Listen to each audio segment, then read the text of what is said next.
We're going to go back out right now to Cris Valerio in Sonoma County, California. She's standing by again with a very special guest. Cris?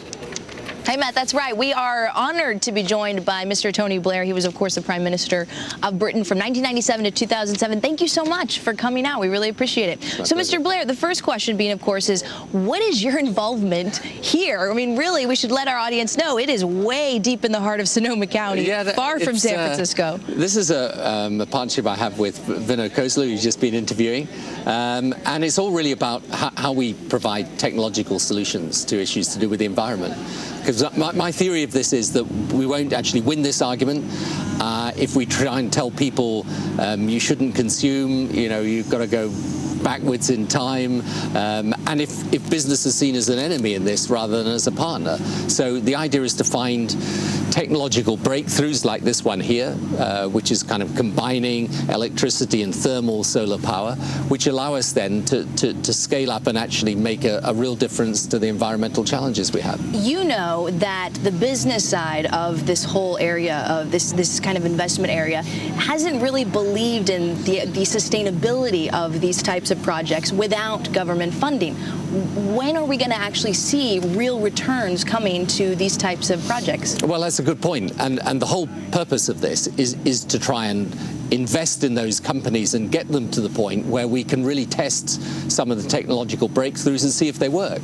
Now, this here is, as I say, the great thing about this is that it allows you to heat the water as well as run the electricity. So the question is, can this then become a way of a far more efficient, effective use of solar power? But there are lots of other, interesting ideas that Vinod and his group are putting together. And my essential view is that unless you can find these technological breakthroughs, we're going to find it very hard. I mean, find it hard politically, find it hard economically. Mr. Prime Minister, Carol Massar back here at Bloomberg headquarters in New York. Who do you think, though, has the most responsibility, in terms of really pushing these alternative energy methods? Is it the government? Is it the private sector? Do they both have to work hand in hand, or does one have to have a heavier hand in really making some advancements here? Right. I think the essential thing is for government to set a framework that incentivizes the private sector. But I think it's unwise for government to try and pick technologies or pick winners. So I think the private sector needs to have the clear direction, but then it needs to be given its head, so to speak, and make sure that it can then innovate and create as people are doing here. I mean, the interesting thing about California to me, having known it first as the Center for Information Technology, a lot of that commitment's now going into green technology. And look, as you know, there'll be masses of great ideas that when you look at them on paper, they seem fantastic. Only a few of them will really deliver commercially. But those that do deliver could be transformative. One of the things that's announced here in the United States this year was the Department of Energy Secretary Chu announced $151 million to invest in clean energy companies. And he said he only needs 3 companies to be successful to be able to make its return.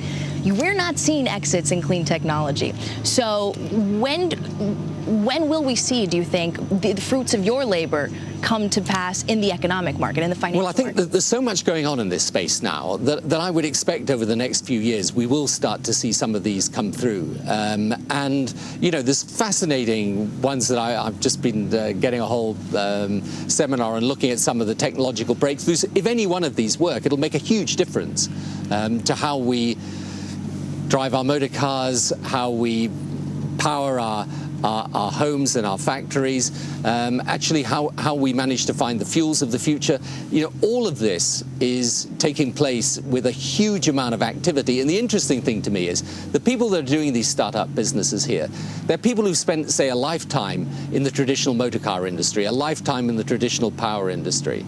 And yet they've decided to give it all up and come and be a CEO of a small startup company here. And you kind of feel that energy and commitment there. So, who knows? But I think, no, I would expect in the next few years we'll see some of these things coming through. Mr. Prime Minister Matt Miller here back in New York. Thanks so much for joining us today. I want to kind of change gears a little bit and ask you about some things going on back home. We have a story that Ireland is looking at another $6 billion euro budget cut, I should say, euros, to stave off a bailout. You have obviously problems in Greece that you know all too well, and other peripheral problems in Europe. Why do you think the euro is holding up so well here against the dollar? Well, I still think that there's a very, very strong commitment politically in Europe to keep the single currency together. And yes, it's true that Ireland's got problems and Greece has got problems. There are issues for several countries, but there are measures being taken. And the governments are taking those measures individually, and Europe collectively is sending a very strong signal of commitment. So I remember being here a few months back when people were very negative on the euro. And I was saying then, look, it would take a catastrophe to break apart the euro, and not a crisis. And for the political leadership in Europe, it's impossible unless you kind of looking at it from the inside to understand how profound the commitment is to keeping the euro there. Mr. Prime Minister, got about 40 seconds left here. We've been talking so much about what the Fed did yesterday. You talk about governments taking different policy initiatives. We've gotten and heard a lot of criticism of what the Fed is doing, that it doesn't make sense. What do you think? Look, I think, frankly, your monetary policies for you over here. I think what everyone is trying to do is to make sure that they keep enough push going into the economy so that they get the growth rates back up. Now, I think it's a combination of things that will do that, and in the end, it's business that will be the engine for the economy. But I understand why people looking at the numbers at the moment think they've got to do more. Mr. Prime Minister, if you can give me one number, you're starting an investment firm. Will you personally invest in this space? When I actually have something to invest. Are you raising money? That's the ambition. Yeah, Mr. no, sure. Prime Minister, thank you so much. Really appreciate it. Thanks. Back to you.